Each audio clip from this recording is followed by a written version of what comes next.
Each of us has our own unique background and story of how we became a part of Chiefs Kingdom.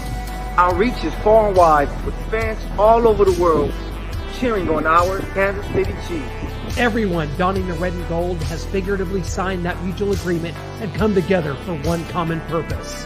For 76,000 of us at a time to descend upon Arrowhead, man our stations, let out our loudest battle cry to the tune of 142.2 decibels, and make that stadium rock until our opponents beg for mercy. We are unrelenting in our pride for this city, these players, and this team. This is the show for the allies, Arrowhead Allies.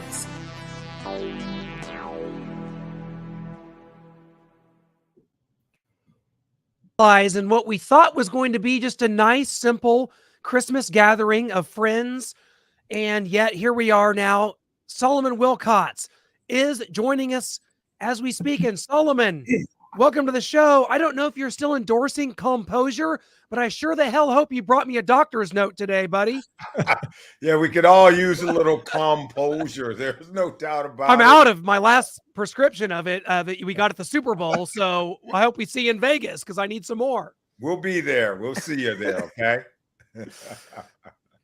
Hey, you know, Solomon, when you see the Kansas City Chiefs struggle like this, you know, many people had the Chiefs repeating as world champions, and it's easy to do that when you got a quarterback and a head coach tandem of Andy Reid and Patrick Mahomes. When you watch them play, you know, they're 9-6. We've just seen them play 15 weeks of inconsistent football. And after yesterday's performance, when you see a team that doesn't look focused or coached or prepared, what does that tell you about the Kansas City Chiefs moving forward, not only this Sunday against Cincinnati, but playoffs if there's even a chance? What does that tell you about the team, Solomon?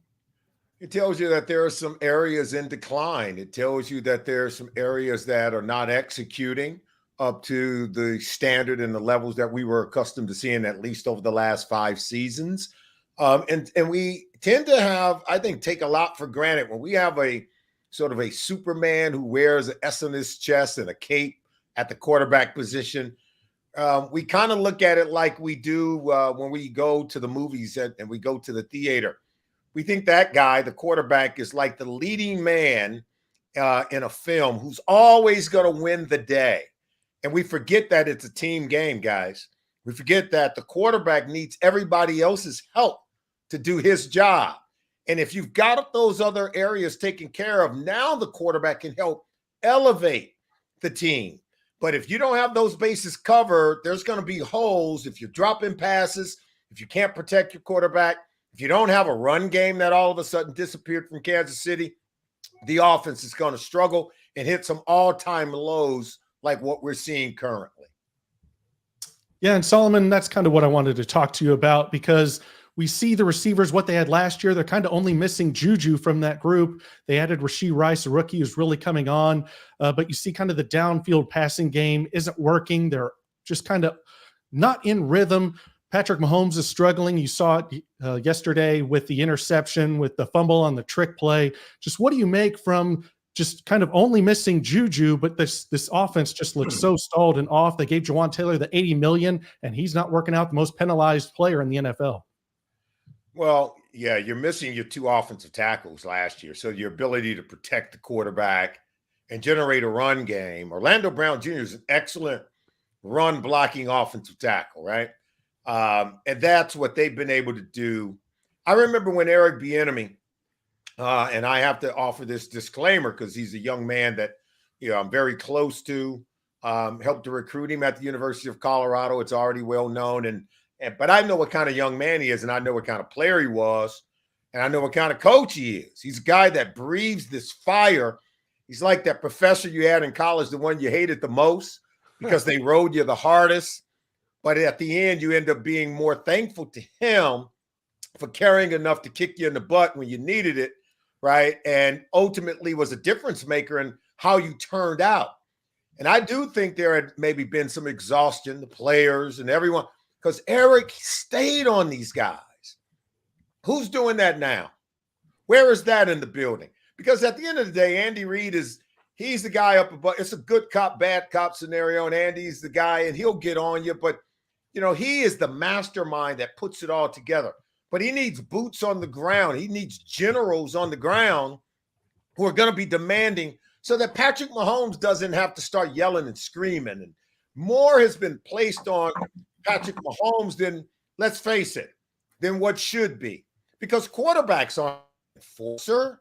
Quarterbacks can't go through the locker room and make the other 52 guys and demand excellence from them if it's not being demanded at the highest level. How many of you guys can go to your coworker, lateral move, and start jumping on them and yelling at them and think it's really going to make a difference? That's got to come from top down. And so I think we're starting to see some pieces get out of order because those are acts of desperation, because they're missing more than just pieces on the field. They're missing some overall pieces. We're speaking with former CBS color commentator Solomon Wilcots, one of my favorites of all time. We got to know you a little bit at the Super Bowl last year in Phoenix, and I made the joke about the composure as that you've a wonderful product that you're affiliated with. And boy, I need some, Solomon, because it seems to me like here in Kansas City anyway, that the walls are closing in a bit. The Chiefs have kind of become that villain out there that everybody is loving to see this fall that's going on. Mahomes is losing it on the sidelines. Travis Kelce's throwing his helmet. We've had the Taylor Swift thing going on all year. This Chiefs team spent all offseason on Saturday Night Live and in commercials on Jimmy Fallon and at golf tournaments. I mean, does it just feel like that the wheels are coming off and that the distractions and the hunger from winning at the high level that they have is sort of at the root of some of this? William Shakespeare once wrote, "Heavy is the head that wears the crown." These are the problems that comes with being successful perennially. When you've gone to 5 straight AFC championship games, when you've won 2 of the last 4 Super Bowls, when you've won 7 straight AFC West division titles, you are no longer the hunter, you're the hunted, right? and that carries a certain responsibility. It carries a certain weight. And when in the days of free agency, where you can't keep the guys that help you climb that mountain, you've got guys coming in the door who, the mountain's been climbed, you're at the mountaintop. When they arrive, they don't know what it took to get there. Maybe they're taking it for granted of what's required to catch 100 balls a day. They don't understand what it's like to come in early and leave late and make sure that catching the ball, the rudimentary things of what we do, gets done automatically, whether it's pass protection, whether it's the run game, whether it's pass completion, whether it's coverage on the back end. It's about the fundamentals, whether it's learning how to just line up without being offsides, right? Ooh. And those, you take care of the small things, the big things take care of themselves. Andy Reid knows that. Many of the coaches in that building know that. But there is a disconnect, and you can't get back to winning at the level that we've seen, at least over the last 5 years, until you can take care of those things, and those ordinary things become very automatic for you. Brian B. Shinan, welcome in, buddy. You're on with Solomon Wilcots, and we were, just talking about fun things, Christmas, and did everybody have a great one? Look, my Lakers lost to the Celtics. My Chiefs lost to the both of the rivals win against my team. Listen, my Christmas was trash. You all know that. But that's why Solomon's here. Solomon's here to help. Man, Solomon Wilcots, thank you for joining us right here on Arrowhead Allies. A pleasure to be with you. Look, man, it seems like it seems easy fix yesterday. All the Raiders were doing was playing coverage. They rushed no more than 3 to 4 guys on, it seemed like, every single play. So I'm like, man, run the ball. That's why Patrick Mahomes had 10 attempts. But is it easy? Is it that easy of a fix in game to adjust to the Raiders playing 3 coverage, 4 coverage, 2 coverage in game while it's going on? Yeah, but you have to be committed, right? The run game is not something that happens in a moment. It's an accumulative effect. For instance, I don't know if you guys many of you guys have, the best tools money can buy. So you probably have a chainsaw. I was a kid and we used to go out and chop wood with an axe. And if you ever chop down a tree, you remember it don't come down with the first blow. It doesn't come down with the second blow, not even the third or the fourth. There's a time when you're wondering if it ever is going to come down. And then all of a sudden, you strike it and, you feel the tree weakening. And next thing you know, it's coming down. That's what running the football is like in the NFL. You've got to be committed when you take the first whack. You got to be committed early so that you can rack up the accumulation of hits, rushing attempts, where they begin to crack and where you now begin to see. That's what the running game is. It'd be great if you can hit the first one good and now you generate some momentum. But typically in our league, it's an accumulative effect. I go back to 2017, and I remember the Chiefs were playing in a playoff game against the Tennessee Titans. You have the league's leading rusher in Kareem Hunt, and he don't touch the ball the entire second half, and you lose in the first round to the Tennessee Titans. Yep. Eric Bieniemy was named the offensive coordinator that offseason. I said, your job is to never, and I mean ever, let the Chiefs get away from running the football. As long as you're there, don't you let it happen on your watch. And he didn't.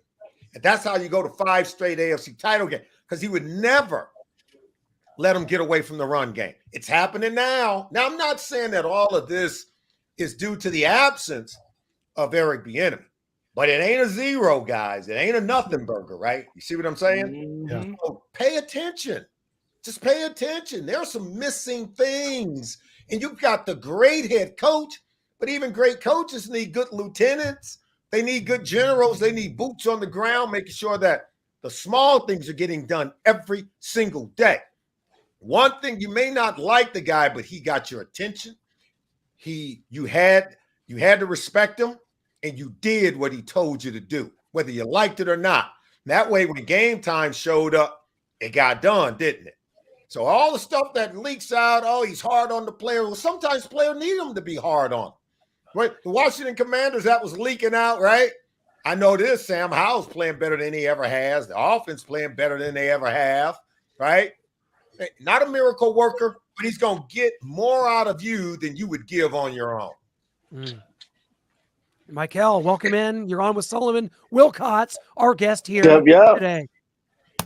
So, Solomon, the Chiefs match up with the Cincinnati Bengals this weekend.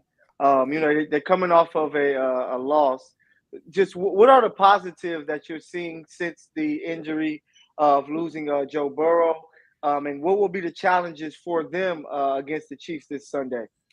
Well, it's a huge challenge, right? The positives I've seen is they went on a 3-game winning streak, beating some really good football teams. All of those teams that they won against, the Jacksonville Jaguars were in first place at the time, and they played them in the AFC South. The Indianapolis Colts were tied for first place in the AFC South. The Minnesota Vikings were knocking on the door, are already in playoff contention with a playoff seed when they took the field against the Cincinnati Bengals. The Bengals fell behind in that game and came back from 14 points down. They ended up scoring 24 points in the final quarter and overtime to win that game. Now, what that tells me is that this is a team with a lot of character.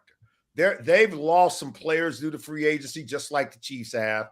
But imagine the Chiefs going out there without a Patrick Mahomes and with those losses, the things that you guys have been talking about today on the show. That's when you find out who you really are.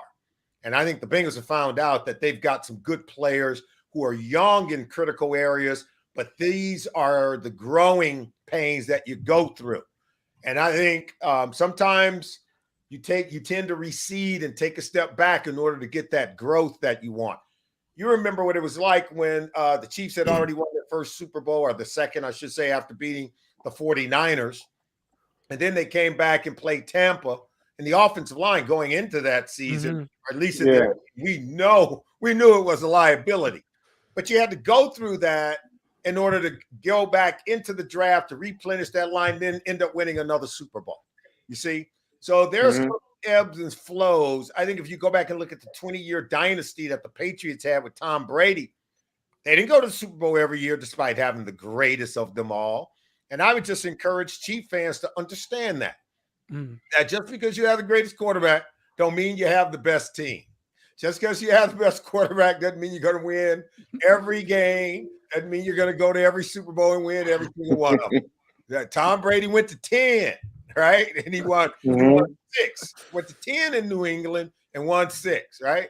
So, I mean, we just you got to understand that and just do the best you can to put the best team around Pat Mahomes, and he's going to deliver. This guy is the real deal now. He's the real deal. He's a competitor. Hey, look, I would love for you to have kept Tyreek here. I'd love for you to have kept a lot of these pieces. Yeah. Today's economics is tough. That's what the Bengals are dealing with. They've had to lose Jesse Bates and Von Bell, who did a good job in games against the Kansas City Chiefs. You guys know that. But they're not there anymore. So they're going through some of the growing pains. T. Higgins is a guy that every time that Jamar Chase doesn't play, T. Higgins gives you a game to write about. Yeah. I mean, every single one of them. He gives you the game that lets you know who he is. And that guy, I'm telling you now, they got to find a way to keep both of those guys. Again, with today's economics, highly improbable, right? But you're going to have to find a way to continue to build and rebuild. There's going to be ebbs and flows along the way. But now we know why the Green Bay Packers in 30 years only won 2 Super Bowls with 2 of the greatest quarterbacks to ever play the game over a 30-year period, right? So you can have quarterback. I think Pittsburgh Steelers have Ben Roethlisberger for 18 years. They won. So just because you have that great quarterback does not guarantee you're going to win it every year. All you can do is hope to be in the race and then give it your best shot when you get into the tournament. You know, Solomon, you talked at the very beginning about knowing Eric Bieniemy and considering him as a friend. You know, the past, let's be honest, brutally honest, the last 4 years, he has had substantial job interviews that he's never got the gig because he's always been looked at as, well, it was really Andy Reid. It's not about you. Now Chiefs Kingdom is seeing that he is seriously missed. You know, you look at Pro Football Focus, what they tweeted out 2 hours ago, hypothetically, they said the Washington Commanders could clean house and Bieniemy could be fired and he could possibly be brought back to the Chiefs staff if all that hypothetical comes into fruition. You know, when you look at Bieniemy and you look at how many times that he's been overlooked, do you think now that he has missed so much for Kansas City that he would come back next year as an offensive coordinator, or hypothetically, like Pro Football Focus is saying, in January if all the planets line up? First of all, can't you see Andy Reid saying, you know what, Eric, we need you? Okay. I can see that. I can see that. Now, that's no knock against Matt Nagy. This is not really directed or pointed at him. It's just, we're just talking about the obvious elephant that's in the room, right? Yeah. And so now I do know that Eric absolutely loves Andy Reid, absolutely respects him, as we both do. And I've always talked to him about Andy is the best thing that ever happened to you. Lean into that. You're going to learn more about football, any coach, anywhere. But the more time you spend with him, you get to learn more than these other guys who had a cup of coffee with him and then went off and got a job. So let's just stay in there. And he always did. He always was patient. He never panicked because he knew he had one of the best coaches you could ever be around and one of the best quarterbacks you could ever be around. His 5 years as an offensive coordinator was like being in the Garden of Eden. You see, so he understood that. And if someone ever asked you to come back to the Garden, wouldn't you come if that opportunity was presented? So look, I don't claim to speak for him. I've not talked to him. I don't know what he would do. He needs some time to exhale because he put everything into everything he does. And he put everything into this job at the Washington Commanders. I would say he fulfilled his mission because he will have left it better than he found it. That's all any of us can do. I do know this. If he's invited back into that room and was given the authority to do what he does, there's going to be some players say, hey, guys, it's a new day. The veteran guys are going to be telling the young guys, it's a new day around here, bro. Hey, line up off sides if you want to, but and guess what? It takes it off Pat Mahomes, doesn't it? Yeah. Pat Mahomes just get to do his job, which is what he really should do anyway. He should not have to go out and enforce or have to yell at guys. his job is so big and it requires so much in terms of the focus and his abilities and his talents that he should not have to be yelling at guys about getting lined up. And you can see with the officials week after week, it's starting to grate, it's starting to wear on him, right? Because he's giving everything he's got, and he's trying to figure out, okay, what more can I give? And that's where coaches come into play. That's where leadership comes into play at the next level, that the players will be held accountable at a much higher level than Patrick Mahomes. So I think it would help. I think it would make a difference. And I do believe this. If that happened, the Kansas City Chiefs would be a much better football team.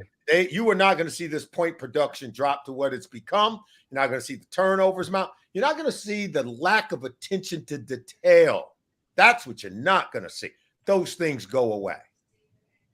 Yeah, and speaking on that, we've seen kind of Dan Orlovsky and guys, some analysts go through and look at the receivers and how they're not reading coverages the same as Patrick is post-snap.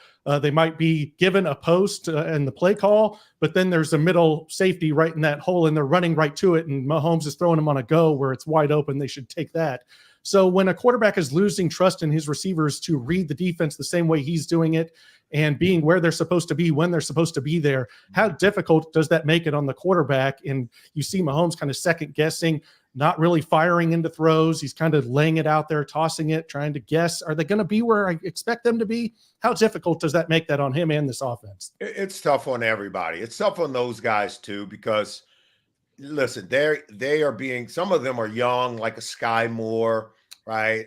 And Kadarius Toney hadn't played a whole lot, even when he was with the Giants, missed a lot of time even last year. So it missed a lot of time in training camp, right? And so as he's trying to adjust and trying to grow, and the quarterback's trying to adjust and trying to grow, and it's misfires in practice, misfires in games, and now the turnovers are going up, the explosive plays are coming down. And by this time of year, you should be clicking. These things should not even be a problem any longer. And we know it's not the quarterback because we've seen he has a large enough body of work where you know you can give him the benefit of the doubt. He doesn't seem to have that problem with Travis. And so it's the other guys, and it's taken way too long. There's no doubt. And really, at the end of the day, listen, I think even Brett Veach quietly, when this is all over, he and Andy are going to have a talk. You know what? We bet on some guys and we lost. Last year, we bet on some guys and we won, right? They bet on guys in the secondary last year, youthful guys, and they won. And those guys, I think, still are playing well, by the way. They're developing and growing. We're really just talking about the wide receiver room, unfortunately. But listen, the ad-lib stuff, it's off script. And when it's working, you develop this consistency of what we're going to do in these moments. When it's not working, I can tell you right now, you never develop any concrete fundamentals. And now it really becomes even more precarious as the games get bigger and the moments, third down, red zones, those moments, those situational moments become even more heightened. And it's really about the players working it out with the quarterback. And Travis Kelce has that chemistry. I tell people he is a football savant. Yeah. Because he plays the quarterback position. He runs routes better than any tight end we've ever seen in the history of our game. He understands where the areas are. He knows when to settle. He knows when to keep it up, when to push the route. He knows where the holes are. And he and the quarterback, because they've had time together and they've been consistent at working it out in practice, Andy lets them do it, right? And what happens, you tend to get other guys like, well, I'm going to do what Travis does. No, dude, that ain't who you are. Yeah. You go doing any of that, right?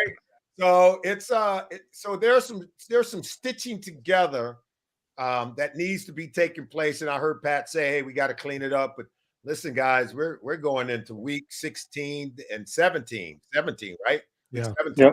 Yep. This ought to be cleaned up.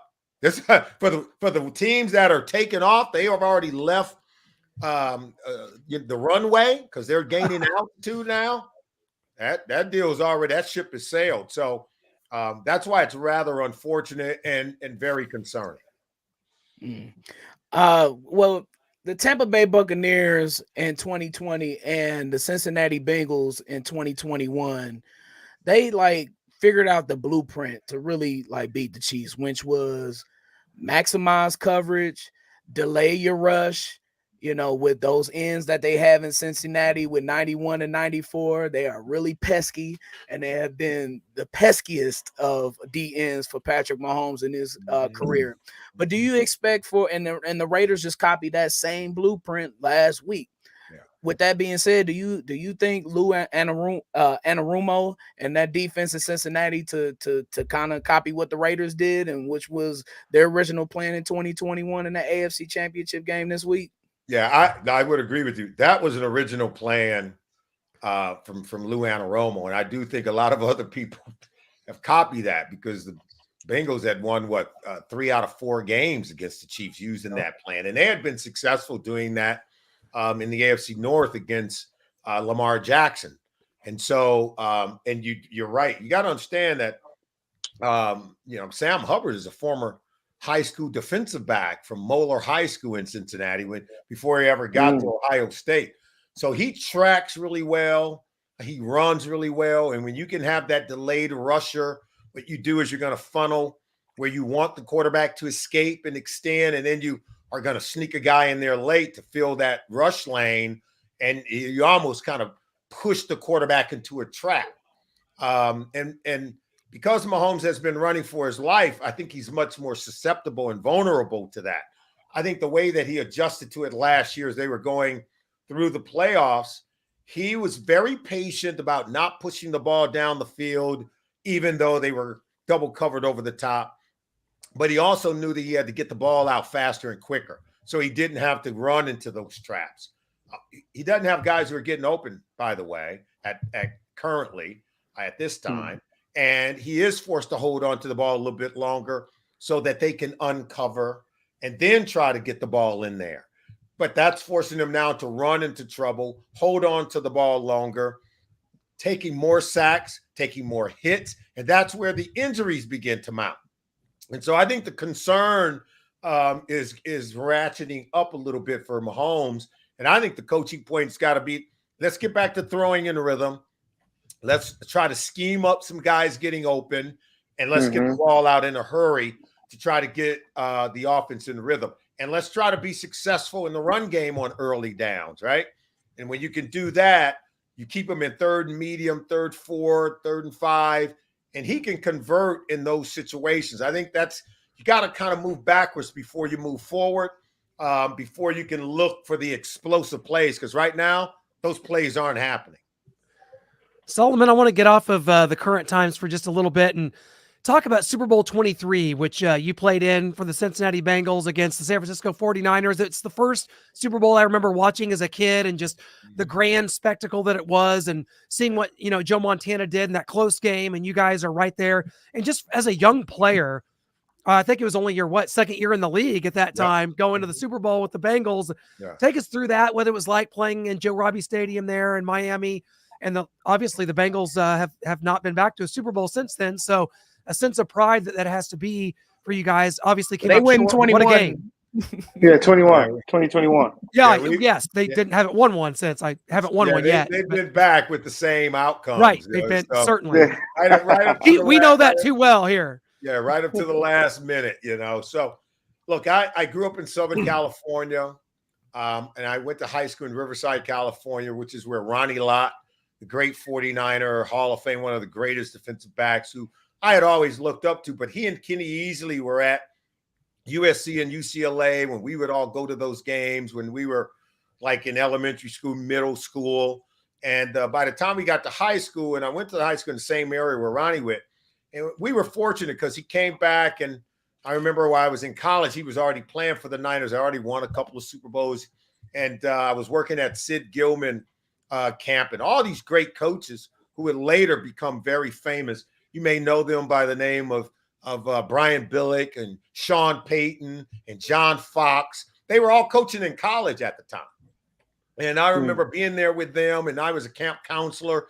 And Ronnie Lott, Marcus Allen, those guys came into the camp, and they took me and a high school teammate of mine out to lunch. Now imagine you're a high school kid just going into college, And, these guys are taking time to talk to you about what it's like coming into the NFL.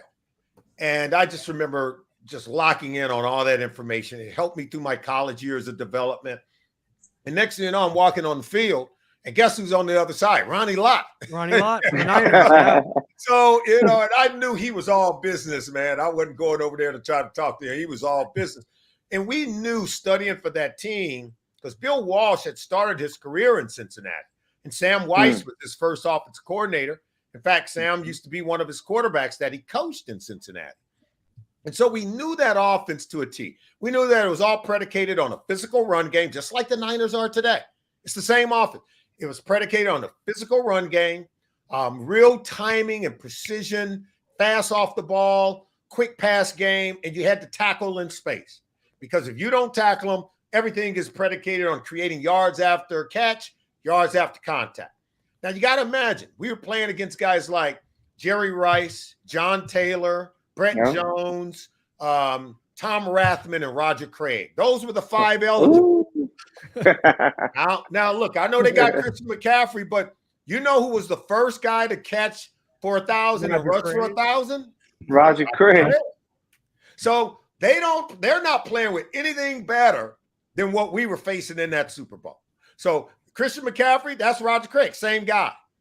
Yep. We had Joe Montana. This team's got Deebo Samuel, but all due respect, he ain't Jerry Rice. You see? And I would say Brandon Ayuk is very similar to Taylor. John Taylor, absolutely.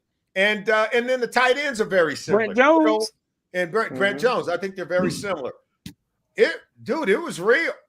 And guess what the score was at halftime? 3-3. Look, they even had Hughes check with Tom Rathman. That's exactly right. There you go. I mean, they were loaded. My brother's a 49ers fan, so I know all about those teams. They were loaded. And man, we held them to 20 points in the game. Our offense didn't score a touchdown. The only touchdown we scored was on a kickoff return by Stanford Jennings. And we came up 40 seconds short.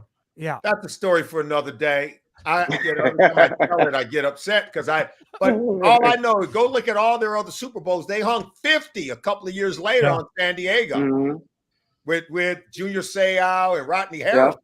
They hung next year against Denver too. That's right. On Denver, they hung 50 on Denver, right? Yeah. So, that was the next year, and then 94. Yeah. So I know we had a hell of a game. Now we didn't win it.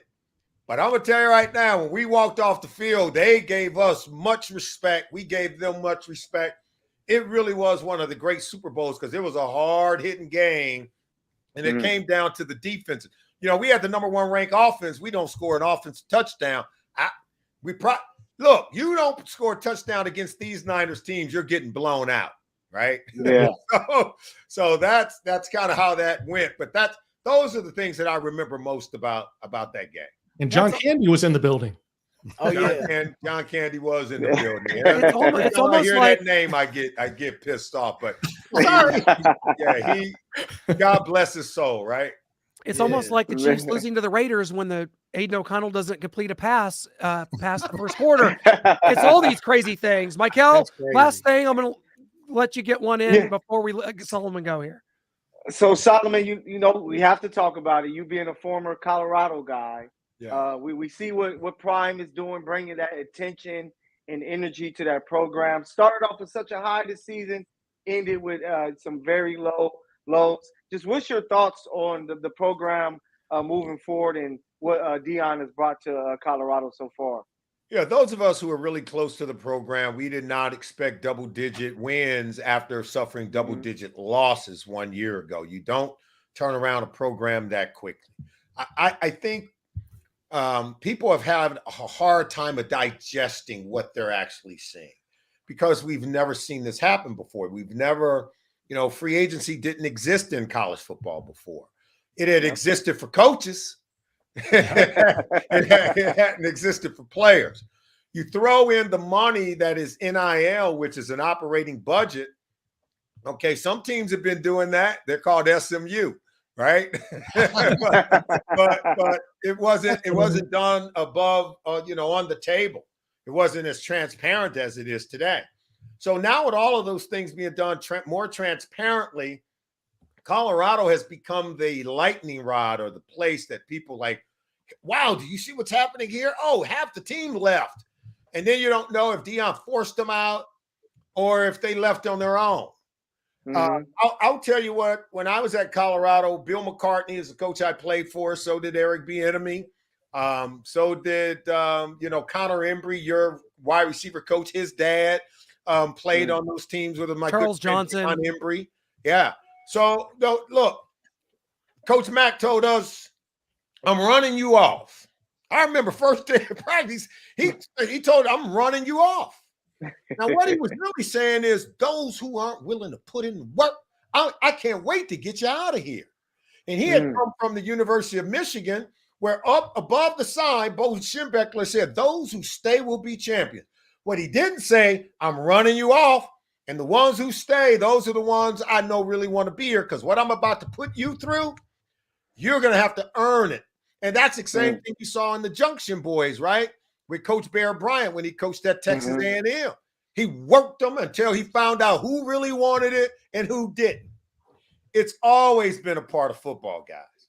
And for whatever reason, people look at Deion like he's some Machiavellian coach. He's just it's about the competitiveness. This is not a situation where everybody gets a trophy. This is not a situation because you got a scholarship, you get to keep it, even though you're not interested in winning games. You're not interested in putting in work and turning around a program. It's hard to go from the bottom of college football to the top. I know what that's like because I was a part of it. It's hard.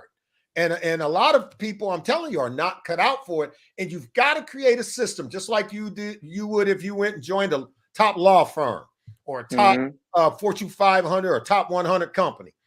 They're going to give you 90 days to prove you deserve to stay. Okay? And they're going to send some people walking.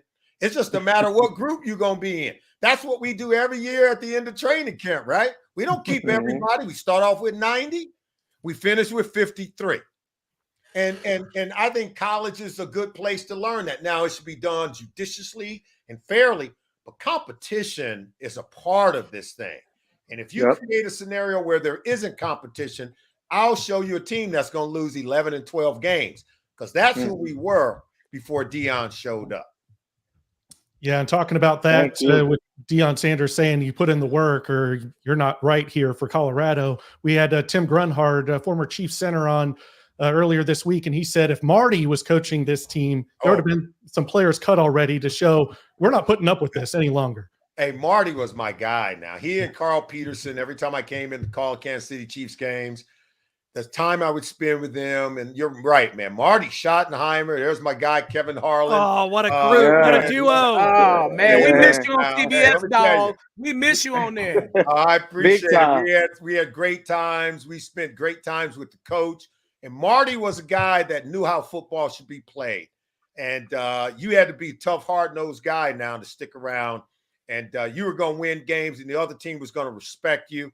But look, I'm a big admirer of Andy Reid.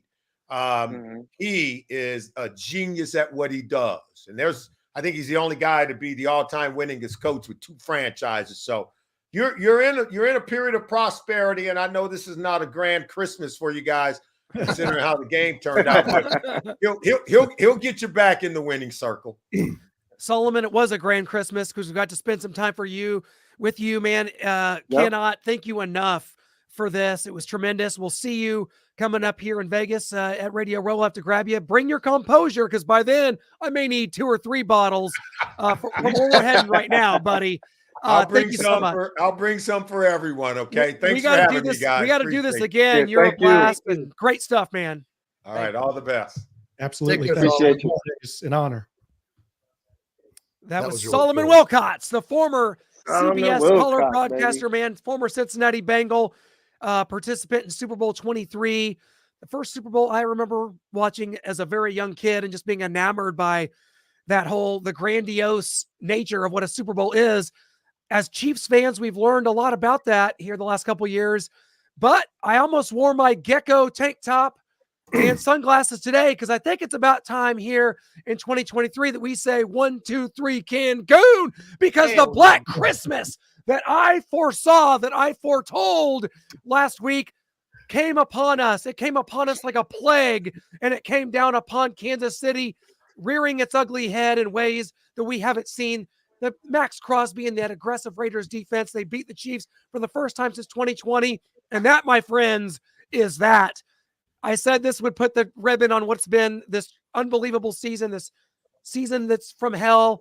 And it looks like that was probably the death knell. Noah, we're ready to say 1, 2, 3 Cancun. I know I am. I just got to put my tank top on. Wanted to dress up a little bit for Solomon Wilcots and for Harvey Williams coming up here. We're going to give Harvey his props and a big Raider victory. Raider Nation, get in here, DDT. Where are you at, my friend? You need to chill. DDT. Get a hold of yourself. Get a hold of yourself, Clint. What is wrong with you? Sorry, the Raiders did not beat the Chiefs. That did not happen. I didn't see that.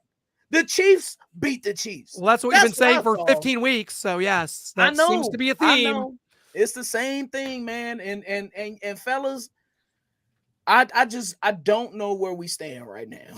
I don't know what this offense is.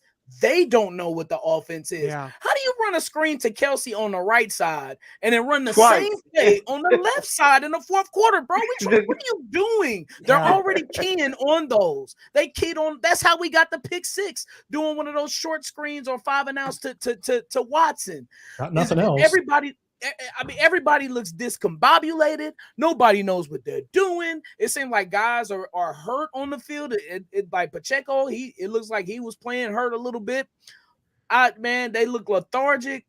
They haven't looked like this since 2012. Wow. I was going to say 2017. Yeah. I was going to say second half of the Bengals 2021. It looks tough. You know, it's hard to figure out what's going on. It's the coaching has been terrible, especially on the offensive end. Like defense, we could kind of give them a pass. They've been playing some great football. What they did against Aiden was a big time job. It's just they allowed some big runs, but it's just the offense. When the offense gives you nothing, the defense is not made for the offense to give. You wanted a defensive football team. You got them. Yeah, but nobody defense. ever expected them to be like. It's kind of like the Colts defense with Manning. It was like we expect to play with a lead so that our DBs can look good and our pass rushers can rush. But for you guys to give up, you can't do it. Shout out to John Harrison. Well, I've already done it. So because I'm in Cancun. John took my team that I wanted to bring up, but the 1988 49ers, Cancun. They went into the playoffs 10-6, and you know, I'm pretty sure everybody wasn't talking about them being a hot team and being a Super Bowl team, but they had they mentioned a lost, broken team. Well, we're going to get into that with our next guest. It's a Black Christmas, and another than he's wearing black right there. Harvey Williams is back. Raider Nation, get in here. Where's DDT? We got Harvey Williams, and the Raiders, hungry and able and willing, have ruined Christmas here in Kansas City. Harvey, thanks, Harvey. Sir? What's up, man? Clint, hey, bro, stop with all that, man. Black is my color, man. I just got through working out, so it ain't got nothing to do with what team. Okay. I was just going with it. I'm saying you trying to get me killed, man. So stop that. We've all lost our minds here, so we're practically incoherent at this point. So I bet it's all good. Hey, Harvey. You remember the radio station KPRS 103 from back in the early 90s, don't you? Yes. Okay, well, one of our friends is the morning personality here. He's Brian B. Shinen. He wasn't on 5 weeks ago when you were on as a guest because he was going out of town with his lovely wife. I'm going to let Brian kick it off with you to start. So go ahead, Brian. Hey, Brian, this is Harvey Williams, buddy. Oh, man, Harvey, pleasure to meet you, bro. Thank you for your time with the Chiefs, but I don't thank you for wearing that 22 with the Raiders back in the day. How you doing, man? But I asked Solomon Wilcots about the defensive game plan that the Raiders had, and it was masterful. Like it was a copy of what the Bengals did in 2021, which is playing cover. Let Mahomes run around, only rush 3 to 4 guys. They were very confident in their ends. Of course, Max Crosby and the other guy, 51, getting to Mahomes. But like in-game adjustments, like when you clearly see on almost every play, they're not rushing more than 3 or 4 guys. why not develop something to run the ball more? And I know Solomon Wilcots talked about a commitment to the run game, but like it just seems like an easy fix that the coaching staff just doesn't want to do. I mean, you got to understand that the money man is Mahomes, man. I mean, like, I mean, it's easy to say that you can run the ball with rushing 3 people, but Mahomes throws the ball. The problem with Kansas City is what I'm seeing is a lot of receivers cannot, get out their breaks and they're not making the DBs turn and run. I mean, when you got cornerbacks that are sitting, backpedaling the whole time, man, I don't care if it's Mahomes or Marino or anybody, man. It's going to be hard to throw the ball against that. And then you have a guy that's a magic man like Mahomes that can deal cards. He's like a point guard. And I'll tell you guys a little story. When I was in high school, they had a little white guy here from Waller, Texas. He was a freshman, and it was a basketball player. It was a point guard. His freshman, he started on varsity. And after his, they went to state, won state, and he was doing his thing. And then when his teammates, some of the guys that he had on the team left and went to college, when his class caught up with him, he was, it was so much pressure on him, he couldn't do what he does. I mean, with the guys from Kansas City dropping the ball and instead of Mahomes just, dropping back and reading coverages, he's worried about, can he trust the guy from the ball? Is he going to pass this DB? And that's the problem what's going on with Kansas City right now. And the Raiders already knew that. And I'm going to tell you guys a little, I got a little inside. Pierce is going to get that job because one of the stipulations was if Pierce can beat Kansas City, he's going to get that job next year. And if they make a playoff, breaking. So that's heard it here first. Yeah, he's going, so when they coming into that game, the Raiders are going to have some sauce and some juice and that energy, man, that, they want that guy to be head coach next year. So that's why they came out and looked like they did yesterday. Wow. Interesting. Harvey, just how frustrating can it be for, not only a quarterback, of course, because you need time, but for a running back when it seems like every time you touch the ball, a defender or two is in the backfield and you can't really get any flow going, because I think we saw that with this game early on. They tried to run the ball, but Pacheco had nothing because it was defenders in the backfield. So with you, being a former back, how frustrating can that be? It gets frustrating, man. But at the end of the day, you need to know how to make adjustments. I mean, I've realized that since I've retired. When you got every gap is covered, you need to start running misdirection, counter plays, different things, misdirection. In the backfield, get the linebackers running one way and trap them and come back the other way. And at the end of the day, Kansas City needs to do something with their offensive line. I mean, I know the wide receiver guys are the problem, but up front, man, they were getting their ass like they were getting like they stole something, man. And I'm a Mahomes fan. The greatest quarterback of all time is going to be Brady, and then Mahomes is right there with him. I mean, he probably won't win 6 or 7 championships, but Mahomes is probably the greatest quarterback that we'll probably ever see in this century, man. And it's a shame to see him on the sidelines. I thought I was looking at a little league football game yesterday when he was, people throwing their helmets and he's going crazy. He's passionate about what he's doing, but he's going to need some help if they're going to try to make it far in the playoffs, and I don't see that happen.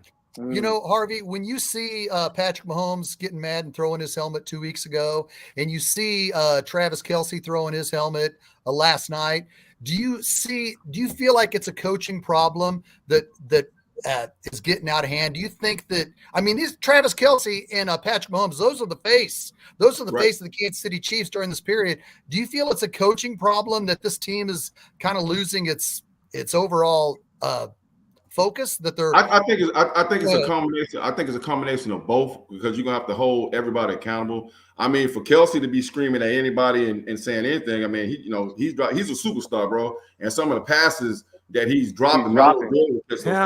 So I mean, you can scream and jump, and if you're not doing your job, man, back when I was playing, if you wasn't doing your job and you came and you got in my face, that was gonna be a problem. So at the end of the day, I think it's a little bit of both. But those guys, I mean, they have a great team, but they're gonna have a team meeting, a coming to Jesus meeting, and this next couple of weeks is gonna be very important for Kansas City. So if they keep doing what they're doing, they're gonna get their ass kicked again. The National Football League is a copycat league. So whoever they got next is sitting there and they watching film right now what the Raiders did and they're gonna copycat that until Kansas City changes, unless they go back and restructure and get a Tyreek back, to get the please off the defense. But that's a fairy tale. That's a fairy tale movie. That script in the movie. So they have to do something different, man. The wide receivers gonna have to get these guys out their back pedal and do something different and run the football. Yep. So we need to revamp the wide receivers because we traded Tyreek Hill and we haven't hit on draft picks other than Rashee Rice looks nice. And now everyone's telling me that I need an offensive line, Harvey. And I was told that we spent $80 million on Joe Tooney, so we fixed it there. We spent $80 million on Jawan Taylor, fixed it there. We took a second-round pick and Creed Humphrey's best center in the NFL. Took a sixth-round pick flyer on Trey Smith. He's a really good guard. We got the best interior. Now we got an $80 million right tackle. Now I got to fix the offensive line again. Is that what I'm hearing? So let me ask you this. So I'm gonna be general manager. So whose fault would it be if I go and spend that amount of cheese, Lajon on an offensive line and bring that much money here? Is it on the coaches or it's on the players? Because if I'm making as an offensive lineman, if I'm making $7-8 million, $10 million a year, I'm gonna look to my left and to my right and say, hey man, we gotta get this. We gotta get this done, bro. This dude back here is a generational quarterback, and he getting the shit beat out of him. And we need to, we need to be accountable. We need to stand up. That meeting should be taking place about right now. And they need to make some changes, man, because I know y'all all Kansas City fans. I'm a Kansas City fan. If Kansas City's not going to the Super Bowl, I want the Raiders to go to the Super Bowl. So that's what they're gonna have to do to try to change this thing around, man. And it just, it was just sad yesterday to see, those guys, the way they were acting on the sidelines, all the drop passes. I know that's been going on all year. But they're going to need to make some changes here in the next couple of weeks. Harvey, what's going on in that locker room? Oh right man, now? They saw Chiefs locker room. It's bad. It's really bad. They probably got boxing gloves in there. People getting cussed out. The way Mahomes is acting on the sidelines with the TVs, with the cameras on. Can you imagine what it's like at practice or in that locker room right now, man? He's passionate. Like I said, he's a superstar. He's looking bad. It's not a good look for Kansas City, and hopefully they can change this and turn this thing around now. Harvey, we've talked about it before, with Solomon Wilcots right before you came on, about how this would look maybe different with Marty Schottenheimer, that the discombobulated nature of this offense, with trouble getting plays in, with timing being off on every single play, with the inability to make adjustments, that there seems to be a lack of attention to detail. You played with Marty Schottenheimer, how focused he was on every single aspect of the game, and just what you're seeing from this offense. And every single aspect seems to be, if it's not penalties, it's drops. If it's not drops, it's Mahomes not on the same page with the receiver. If it's not that, it's Travis Kelce, your superstar. Like you said, ball in his hands, can't catch it. Is it a coaching issue here? Like, I'm gonna say it again, Clint. It's about doing your job, man. That guy that's in front of you need to whoop his ass. That guy, that's holding you one-on-one at wide receivers. The linebackers, the running backs need to make the linebackers miss. It's a combination of everything. And I'm gonna say it again. I know a lot of people don't like Eric Bieniemy, but I came out at the same time Eric Bieniemy came. We came out at the same time. And I was at a couple of All-Star games when that guy's gonna hold you accountable. And I think they don't have that right now. Yeah. And somebody needs to, pull out the paddle. When you was a little kid and you got to go to the principal's office and get your ass whooped. That's what have to happen right now. Because for this guy not to make the playoffs or one and done, Mahomes, we're wasting time, man. That dude is the real deal, man. And just to see him that frustrated. He's a quarterback. He should throw the ball. He shouldn't be worrying about, can he trust this guy? He's going to catch the ball, or can this guy beat this cornerback or the safety over the top? And that goes across the board. And defense is excellent. Defense is playing their ass off. And at the end of the day, you got to score some points. Hey, Harvey, how much of this could we look at coming into the season? We heard Andy Reid talking about having receivers by committee, and we saw him playing 6, 7 guys at receiver, instead of just choosing like, these are our 3 guys that are going to play most of the snaps. Then we may have this gadget guy that's going to do that stuff. Do you think that has come back to hurt the Chiefs this season, not honing in on saying these are our guys and we're going to work with them? I agree exactly what you're saying. Everybody needs to get a rhythm. If you got your starting 5, man, if that's what you're rocking with, that's what you need to go and keep them guys out there, because it's about a rhythm. If I'm not catching the ball and I'm sitting on the sidelines for a quarter and a half, I'm going in every other situation or what we need to do, or you got me playing special teams and I'm not playing offense, you're going to drop the football, man, because you can't get a rhythm. You can't read the defense. You can't read the guy that's in front of you, what he's trying to do, what he don't want you to do. It's a combination of everything. So like I'm saying right now, guys, those guys going to have to sit down and have a meeting and come to Jesus and try to figure it out. If not, they're going to be sitting at home like I'm doing right now, watching you guys, looking at you guys. Hey, Harvey, let's talk about it from a Raiders perspective really quick because we're talking about the Chiefs. But Zamir White reminded me of you. He reminded me of you when you had to back up Barry Word and Christian Okoye. Zamir White has to play behind Brandon Jacobs. And with the game on the line, the Raiders quarterback hadn't completed a pass since the first quarter. There's 2 minutes and 14 seconds left in the game. The Chiefs are down 6. They got 2 timeouts and the 2-minute warning. What do you think and feel was going through Zamir White's his mindset as he finished off that game the way he did? What did you think about that, Harvey? I'm the man right now, and I know everybody is watching this Christmas, and this is my opportunity and my chance, and he made the most of it, man. I saw this kid last year, and he's a whole lot faster than what you guys think. He's like a 4.3, 4.4 guy. I saw him last year at training camp, and he can get it done, man, and he can go. So yeah, it's my time to shine, and he did a hell of a job by showing America that he can go in there and close the deal. Harvey, coin flip, man. You got a chance to get drafted in 2024. What team you want to go to, Vegas or Kansas City? Y'all killing me. Whoever got the first pick.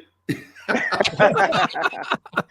got the first pick, man. If it's the 10th pick or the 20th pick, if Raiders got a pick before Kansas City or Kansas City got the pick before the Raiders, if I could do it all over again, man, I'd go back to Kansas City and given a true opportunity to show what I was capable of doing. And like I said, my time at the Raiders was beautiful because Al Davis gave me a second chance and say, hey man, go out here and do what you need to do and show everybody that you can actually play. So I'm in love with Kansas City. I'm in love with the Raiders, and I'm a LSU Tiger. If you cut me open, I got a little red and gold, silver and black. So I'm a true fan of the game. And, I'm a Mahomes fan, man. I'm a Kansas City Chiefs fan. I want those cats. If the Raiders can't make it to the playoffs, I got my red and gold on right now. I don't know if y'all can see behind my thing right here. You bet. So, Yeah. Is that the 95 game? Well, that's me jumping over the top. But like I said, I'm a Chief fan and a Raider fan. Harvey, I know exactly that was September 17th, 1995. That was actually Patrick Mahomes' birthday. Mahomes' birthday. And old, Harvey, I'll never forget that play. You drove over the top and you gave us the Neil Smith, and I mean the crowd at Arrowhead. And were you on the field when Hostetler threw the pick six to James Hasty? No, I was on the sidelines. Okay. We were driving down to go score, and I don't know if you remember the referee jumped in front of Tim Brown. Tim Brown, and man, it looked like when he caught the ball, literally, it looked like everybody had diarrhea and was throwing up on the sidelines because we thought we was gonna go down there and win the game, and that just that unfortunate thing happened. But it was a good game. It was a great game. It was one of my best games I played against Kansas City. Yeah, and I have something to prove too. So yeah, I also remember Jerry Ball stuffing Marcus Allen on a goal to go situation, which never happened. Marcus Allen, the most short yardage back in history, and he got stuffed by Jerry Ball in the middle. That guy was a beast. That guy was large. I just saw Marcus not too long ago at the beginning of the season because every year, the Raiders put on a thing, and like I said, when Marcus came to Kansas City, we were friends, and then when I left and went to the Raiders, we had that rivalry, and we still have that rivalry. I almost got into a fist fight at the beginning of football season because we both talking smack to each other. Well, we got a fan question here first before I give you my question. Does it matter what team drafts you, or is it all about the money and placing where you get drafted? If I'm going to be a first rounder, I want to be a first rounder opposed to a seventh rounder. Man. At the end of the day, it's about the cheese, man. It's about taking care of your family. So, love of the football, if you're good enough to be a first or second or third rounder, or if you don't get drafted, you still have an opportunity to go make the team. And that's what I love about football, man. It's all about the grind, man. If I don't get drafted, can I still go and make a football team? To me, that's the beautiful thing about this sport.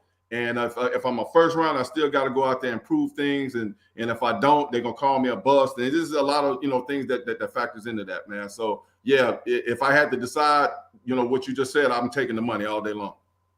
That's fair. I think I'd do the same. But Harvey, my question to you is, do you think this Raiders-Chiefs rivalry is back now with Antonio Pierce? Like you said, like you told us, he's probably going to be the head coach at the end of this season moving forward. Do you think the rivalry's back? And do you have a crystal ball? Do you think the Chiefs get back to the old Chiefs, what they were before this horrid season? I think so, man. I mean, Pierce is a hard-nosed guy. I met him a couple of times, and he's a no-nonsense guy. But, I would love to play for him. And he's relaxed, and the kids gonna go out there and play for him, man. And he let them be who they are. And I think by if at the beginning of the game, I don't know if you guys saw that juice and that energy that the Raiders were playing at the beginning of the game. And the thing is, we'd rather you be the head coach and then they come and bring some other guy that comes in here that we don't know who he is and might be the same thing as with McDaniels or whoever that they bring in here. So if this is going to be our guy, let's go out there and fight for him and die for him. So I think it's a good chance that he will be the head coach next year. And if they go, that's the word on the streets. I'm just telling y'all what it is. It looks like it's a good chance he's going to be head coach next year just because of the win against Kansas City. You better than Adam Schefter. Harvey, we had JJ Burton on here over the summer, and I asked him about who was his mentor in Kansas City. And like I said, I've also asked Christian Okoye a couple weeks ago about mentoring you. Mm-hmm. Did you have a chance to take how you were mentored coming into the league from Christian Okoye and take that into Napoleon Kaufman? How did that work? Yeah, man. I when I got to Kansas City, it was Christian and Barry and Todd McNair. Man, them guys took me under their wings, and I had a great time. They like my big brothers. And I don't know if you guys remember Bill Jones. We had he could play, and those guys took me and showed me the ropes, and then showed me how to actually do it. And then when Marcus got there, it was a totally different thing. And I took both of those dynamics. And when I went to the Raiders, they had a lot of young running backs coming in, and I like helping young guys and showing them the rope, especially with Napoleon. That's why Napoleon was so successful. Hey man, you're a first round draft choice, get it done, and just giving him a whole lot of confidence. That's why Napoleon was the way that he was, because he had a room of running backs that was backing him, and vice versa. He used to cheer for me in the whole nine. It wasn't a whole lot of tension, and I hope you get hurt or fumble the ball like most guys that's assholes do. So no, so it wasn't like that. So yeah, I take the approach of trying to help young guys. Young Chiefs fans who were born in the 90s. Go look up Napoleon Kaufman and how he used to. He used to whoop our ass. That Monday night game in '96, I think he had a big game. Yeah, quick, bro. Like his acceleration is probably equivalent to I've seen fast guys, James Jett, James Trapp. They have gold medals around their neck, but when it's just pure acceleration, I don't think it's anybody I've ever been around. Be it because I ran track at LSU, and the only two guys I think could accelerate with Napoleon was a guy named Alexander Wright. And Rocket Ismail could accelerate. Incredible. James Jett? Yeah. I mean, no, for the first 20 yards or 30 yards, he'd be in front of Jett, but after that, Jett would kick on them afterburners, man. And that dude was like I don't think the only person I think probably could catch Jett would probably be Deion Sanders. And I think he'd make Deion blow a head gasket. What about Darryl Green?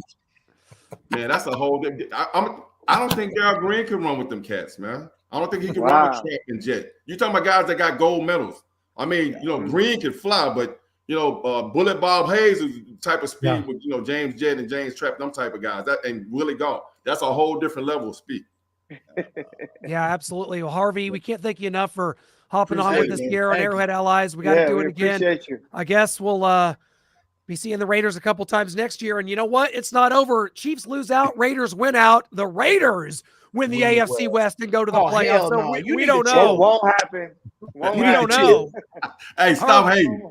Harvey, we thank you so much, my friend. It was great. Love you, Harvey. Thanks a lot, buddy. Appreciate Hey, man. Hey, love the Thank you, show, man. guys. And anytime you want me to do it, I got my sidekick right Merry there. So, Christmas. you know, Yeah. Awesome. Merry Christmas, guys, and a Happy New Year, man. I appreciate it. Happy Whatever New Year. y'all need, let me know. Will Yep. do. All right, Happy New Thank Year. you.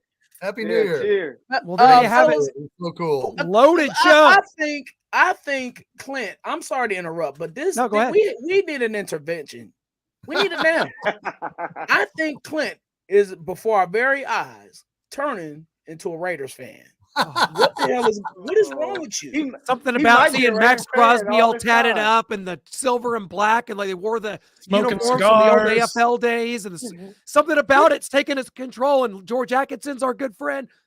Something about it's taking a hold on me. I No, stir up and I coming. just- Kind of like Antonio Pierce. Oh The my autumn God. wind was They a got rage. receivers. They got Devontae Adams. I don't really like Aiden O'Connell much. I wouldn't want to go there, Well, but he it doesn't think need to that grow looks anymore. weird. Yeah, I just think that, as Chiefs fans, like we're so spoiled at this point that a Chiefs L is like 2 to another team. They have to lose 2 straight games. But when the Chiefs No lose, dynasty, that's over. But we got 2 Super Bowls. Everyone calm down. Remember, we used to suck. no, but the Calm season isn't over. Like this is It's over. a long. Did you watch this the a long game? season. I don't know. No, There was a you game on watch- Monday on Christmas. You might have missed it, Michael. There was a But game. why do you Sometimes think they're I'll going to be play saying- the same next week, though? They played the same way all season. Not You really. know- This was a Hey. different loss. Really? They didn't play this way against the Patriots. No. Patriots and Bears. Yeah, we look. Yay. I'm If just we- if- no. My thing it was that was the previous week. Then the next week Yeah. they play like this against the Raiders. So next week we don't know what team we're gonna get against the Bengals. The Exactly. Bengals. That's how I'm looking at Bengals it. have more than like 3 wins. So if we play This the is- Patriots again this- next week, this- maybe the Panthers. But no, it's the Bengals. I said 2 weeks ago, we're not used to the Chiefs playing this bad in December. And all they needed was a perfect week, a game against the Raiders. I said it last week, this week, to feel better about ourselves, but it keeps getting worse. And we've just played 15 games. I mean, 4 years ago, that was nearly the entire season. The best Before thing the the Chiefs season, the Chiefs were 28-5 after the bye week. This year, Yep. 2-4 with 2 2 and 4. games left to go. So- Could be 2-6. and you are only as good as what you've just played. And if we're going to go by what we just played, the Chiefs are in trouble. It feels like 1996, where they lost their last 2017. 2 games and missed the playoffs. So it's something that we have to look into. And if people question it, I know as a fan, we all want us to win out and win another Super Bowl, but Brian, it's not good. It's not. yeah. It's not. Look, and I'm a man of my word, and I am a man of where I stood. And I was wrong on a bunch of things. The wide receiver core this year, I thought we would be fine. I thought it would everybody could eat. But Sky Moore, I predicted 1,000 yards for him total. He ain't sniffing that. But this with that, yeah, thank you. But with that being said, that's a great graphic. With that being said, fellas, nobody knows who's going to win a Super Bowl. Nobody knows. True. I mean, yes. We don't know we don't know what the Niners. I know who's do not. now. Yeah. Look, we don't know if Buffalo is gonna go do it. We don't know. Everybody look at Joe Flacco and the damn Browns. You're right. It could be the Browns. It could be a lot of teams, not the Chiefs, but there's a lot of teams. You're right. My point is, it's a weird NFL season, and anything can happen.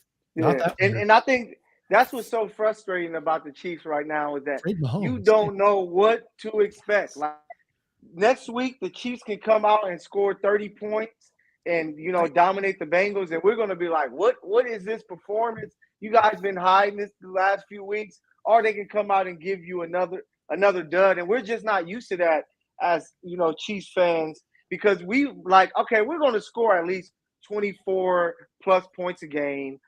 If our defense can play, the Chiefs can beat anybody. But now we're not sure what the hell we're getting. We don't know what to expect week in and week out. That's why it's so frustrating, because you come in the season, you have Patrick Mahomes, you have Andy Reid at coach, you expect to see greatness, especially on the offensive end. And for them not to figure it out yet is very frustrating. And I don't know what to expect this week against the Bengals. Do they win? Do they lose? I don't know. Yeah, you're right. And DDT, welcome in. I've been calling for you this whole time. Where were you earlier, buddy? Where were you earlier? We were talking. Welcome him in here. I'm welcoming. Yeah, DDT just said that because he's a fan. He didn't expect the Raiders. So many Raider fans that I know hit me up because they did not expect the Raiders to win. They were just like, they woke up. They didn't even watch the game. They woke up like, I couldn't believe we were up 17-7. So DDT, go back into hiding. Well, the Chiefs are obviously beating themselves because Aiden O'Connell didn't complete a pass in the second, third, and fourth quarter.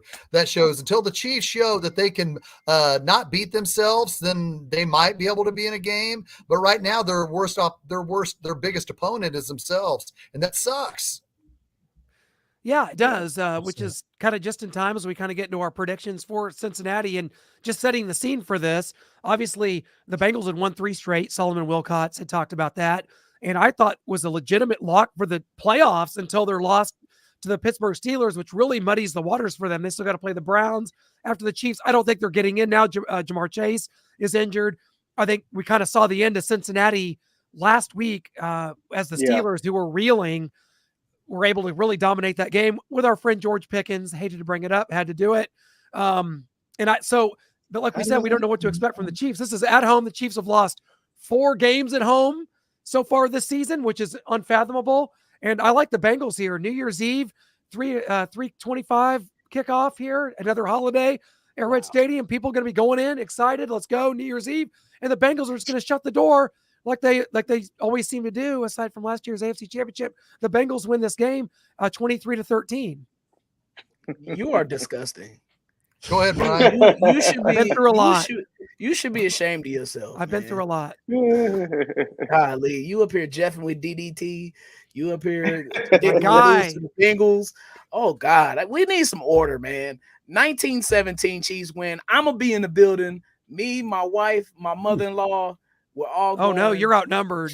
I am, but I'll be all right. I got Chiefs Kingdom with me, baby. Chiefs get the dub, baby. Come on. Ooh.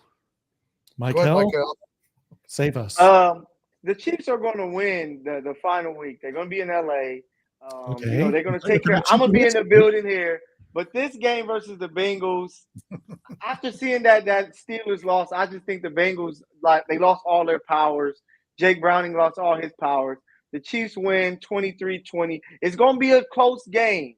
But I'm me saying this, I'm like, watch the Chiefs come out and give us a crazy, great performance and shut us up. But 23-20 Chiefs find a way to win late. I'll go here before you go, Shane, and give us your full synopsis of crazy, wild events that will happen, penalties and turnovers and helmets thrown on sidelines during third quarters that show this team is cracked. But I will go. Michael, you said the Bengals have lost their powers. Unfortunately, the Chiefs have not lost theirs, and theirs only do harm to them. 20-10, Bengals victory. Who day? Y'all are such prisoners of the moment. I know, they're crazy. Well, yeah, it was so crazy last week that I picked the Raiders and they came down and laid upon thee a plague not seen since Job in the Bible, you all sun guns. Yikes. The Chiefs, this is the first time in Patrick Mahomes' era ever that the Chiefs have played with no discipline, no focus, no accountability, no direction. Like I said to Harvey Williams, you got your 2-star stud players throwing their helmets in the last 2 weeks. They're not in a good place going into next Sunday's game. And Aiden O'Connell proved that you don't even need to complete a pass in the second, third, or fourth quarter to win because the Chiefs are going to beat themselves. I think the Chiefs lose this Sunday to themselves 20-9.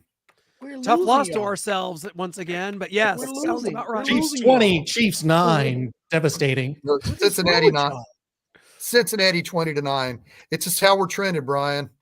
Until we get some new coaches and new offensive coordinator, new wide receiver coach, new quarterback coach, a plethora of drafted wide receivers. It's just how it looks. I love your optimism, Brian. You kick ass You bring it and you're real. You're not bull crapping. Right. And, that's just where we're at right now. They said it couldn't be done. Wow. Aiden O'Connell proved them wrong. I understand.